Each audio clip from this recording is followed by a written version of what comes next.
Hello people of the internet, it's the Hand here, showing you how to exploit Forza Horizon 5 for insane amounts of XP and also credits, because once you get your wheel spins from leveling up, which will happen quite a lot using this method, you'll get wheel spins and you're more than likely going to get quite a lot of credits from doing so. I'm currently have 9.6 million banked, and I've done this race called the Goliath using a special blueprint a few times, and it's worked out in my favour so far. So I thought I'll show the method I use, and let's get started. So on the game, you'll need to unlock the Goliath event, which you can do by going to Horizon Adventure, going to Horizon Festival Mexico,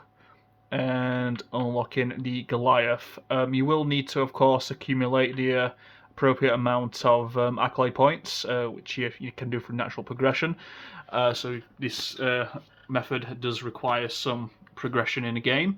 But effectively, once you've unlocked the Goliath race, you'll need to travel to the location on the map. I'll just unpause my game. I've muted the sound because I'm using my phone to record this video. I do apologise for the low production value. However, it's just, again, a small video just to show you how to complete this glitch. So, yep, just in there. I'm at the Goliath, as you can see, right over there.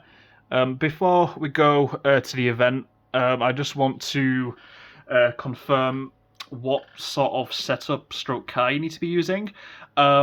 Any car will effectively work. However, if you do use like Forza Edition cars which come with skill boosts, for example, I'll just go to my cars and go to change car. Currently, at the moment, I'm using the BMW X5 M Sport Forza Edition 2011, and it comes with Event XP Boost. So this car I had from the beginning of the game and should be available to most people. If not, you can buy it from the auto show. Not the Forza Edition, just the standard edition, but you can use any other car which has like event boost, skills boost. It'll just help the total XP gaining overall at the end of the event. So my personal choice is the X5 M Forza Edition. People do tend to use the Lamborghini.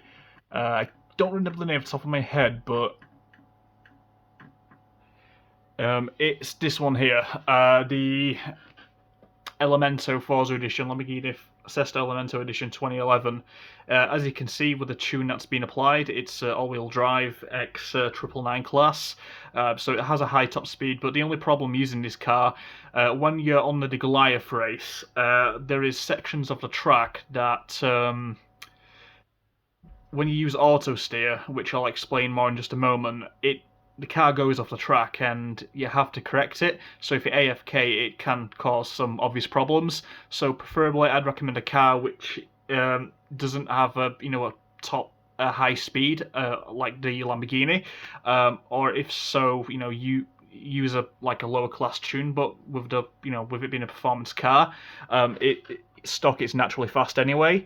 So that's why I recommend just using the BMW X5 Forza Edition. Again, do apologise for the low quality production. I'm just going along as I do this. But yeah, effectively, once you've chosen a car, if you go to your car mastery, like this car, for example, the Forza Edition, and most standard sort of racing series cars will have these perks. If you just upgrade your skill tree, go to the top, there's 2 bonus perks which will give you bonus XP. I'd highly recommend just to purchase these perks. They are re-rolling perks, so you will need to purchase them again as they only have 10 uses. But again, with the amount of skill points you're going to be banking, I don't think that'll be much of a problem anyway. So once you've got your car of choice and you've unlocked the Goliath, if you go to the actual Goliath event, which I'm just going to do right now. There we go, I've just crawled forward to the Goliath event. If you just enter the event, and go to solo. You can do this, Horizon solo. You can be connected to a Horizon live session. You need to go on here to the event lab, and you need to search for a custom curation. There is thousands of blueprints of this glitch already, so effectively all I'm going to do is go to greatest of all time, or all-time greats, and there's many customizations on the blueprints. All you need to do is choose a blueprint. Just bear in mind, if you go for a longer blueprint like the 10 lap one, it's quite a long race, and for most cars, you're looking at a 10 minute sort of lap time. The car I'm using usually does a lap around 11.5 minutes. So for now, what I'd recommend doing first is just doing a small race just to test it, just to make sure it's consistent. So I'd just recommend doing a 1 lap or a 3 lap, 2 laps in that nature. Just for the sake of the video, I'll just do 1 lap on the Goliath with no AI. I've used this blueprint before, so I'll just click on it. It'll just download the driver tire information. Just to confirm, there's no AI in this race, so that means it's just yourself going around the track. So I'll just use the Forza edition. So this is where we get to see my face. So next, effectively, once it's loaded into the event, you don't necessarily have to, as it should be set up by default in the blueprint, but if you go to difficulty and settings, just go to difficulty and just make sure you have this layout. You can pause the video and just copy the settings, but effectively you shouldn't necessarily need to adjust anything on this blueprint. But if you do, just make sure you've got traction and stability turned on, and the driving line set to full, shifting automatic, as you will be AFK, so you'll need to rely on automatic transmission to change your gears. Then the essential ones are steering and braking. Just make sure you change the braking to assisted, and the most important one is steering. You need to put this to auto steering, which you can do by just scrolling through the toggleable settings. And once you've done that, you're effectively, it's like a bot, it's just going to play itself. Now, to talk about the control configuration, this is quite an important step, so it's going to sound a little bit funny, but effectively all you need is an elastic band and a USB wire that connects your controller to the console, and just make sure you take the batteries out of the controller. Like, for example, like if you turn this around, it's just got a standard battery cover, there's no batteries in there. Just plug in a USB wire, USB-C, because it's a Series S controller, to the front of your Series S and the controller itself, and it'll remain turned on.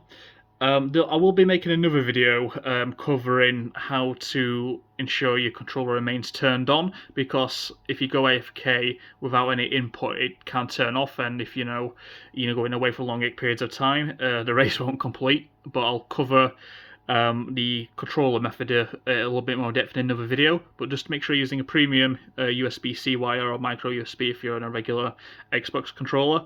And the next most important part, I think I've used that 5 times now, is the elastic band. Any elastic band, as long as it can stretch to the RT button, but effectively you just need to put the elastic band on the RT button, then start the race. So what I'll do is I'll just attach the elastic band to the trigger, and I'll show you the glitch in action. Just bear with me just one short moment. Right, so I've just connected the elastic band to the trigger, so now it is permanently on full throttle. So all you need to do now is exit the settings on the same blueprint, click start event on the Goliath, and it will race itself. You'll find more, high quality tutorials online, but this is just to give you like sort of a real life example of, as I do it as I go along. So it's literally racing itself. Let me just zoom out a little bit. It's just 1 lap, the Goliath. This should take around 11 minutes to complete. So I'll pause the video, come back in 11 minutes, or approaching the end, and just show you how this sort of glitch works. The overall amount of XP you will get will be greater if you do, let's say, like a 50 lap or a 10 lap. As this is just 1 lap, it's just a small amount of XP, but this is just an example of how it can work. I would only recommend doing a higher races, like the higher lap races, once you have your setup configured. Like I'm just using that simple setup there. Just make sure you're using a premium wire and your controller won't disconnect while you're AFK. And again, just to confirm, there's I'm not using, like, my hands are here on my phone, literally recording the video. I am not touching that controller. There's no one in the background, using a background controller. It's all legit. There's hundreds of tutorials online. You can try it for yourself. And I'll upload again another video, just a little bit more in detail on the AFK on an Xbox controller. But any problems, just comment below, and I'll do the best I can when I'm available, just to provide some assistance. But I'll be back in approximately 10 minutes. Just need to wait for the race to complete, and we're good to go. Alright guys, just a small update. We're 4 minutes into the race, and it's still going strong. No disconnect. Obviously, with no disconnections, as it's only been 5 minutes, but effectively, just to again show you, it's still working basically. So I'll be back when it gets to about 11 minutes, and we'll conclude the race and show you the XP bonuses that you'll get from just doing one lap, which is around 50,000 XP, I believe, 55,000, and we'll take it from there, guys. See you in a few minutes. Hey guys, I'm back. It's approaching 11 minutes, so there's about 50 seconds left of the race. Just while the race concludes, I just want to reiterate the point that this race can be done quicker. It can be done, in sub 10 minutes if you use the Lamborghini. But as I mentioned previously, if you're using a tune on the car, which is quite powerful, the horsepower and the torque's really high, auto steering can't always control that, and it will, I won't necessarily glitch out, but it can fail. And like now, for example, if I was in a tight corner, the car would fly off the track. It may correct itself, it may not, but I don't want to take a lot of risk, especially if I'm going away for longer periods of time. So I just use, again, this setup on this car, and it just works wonders. And the race is now complete, so I'll shut up and show you the rewards before this video gets too long, and it's already low production, so I better not push my luck too much. So again, the race is just concluding. It's just going through the sort of loading sequence. 11 minutes 49, respectable time to say I didn't do anything. So just click continue on the controller. You can still leave the elastic band on for now, as you're still in the sort of dialogue phase. So again, just wait for the XP. This will only be a low amount of XP as it's just one lap, but if you do 5, 10, 50 laps, you could earn millions of XP or hundreds of thousands of XP. And I'll just level up now, and I've just gone up 4 levels in 10 minutes from doing nothing, just doing a wheel spin. This is how effectively you're going to earn your money, just by doing wheel spins. But this exploit is mainly for the XP. The skill points and credits are a bonus. If you found this video helpful, even given it a slow production, I'd appreciate if just leave a comment advising if it's worked, and just let me know how it goes, guys. Thank you very much for your time. I'm just going to end it there. You take care and have a wonderful day. Thanks for your time.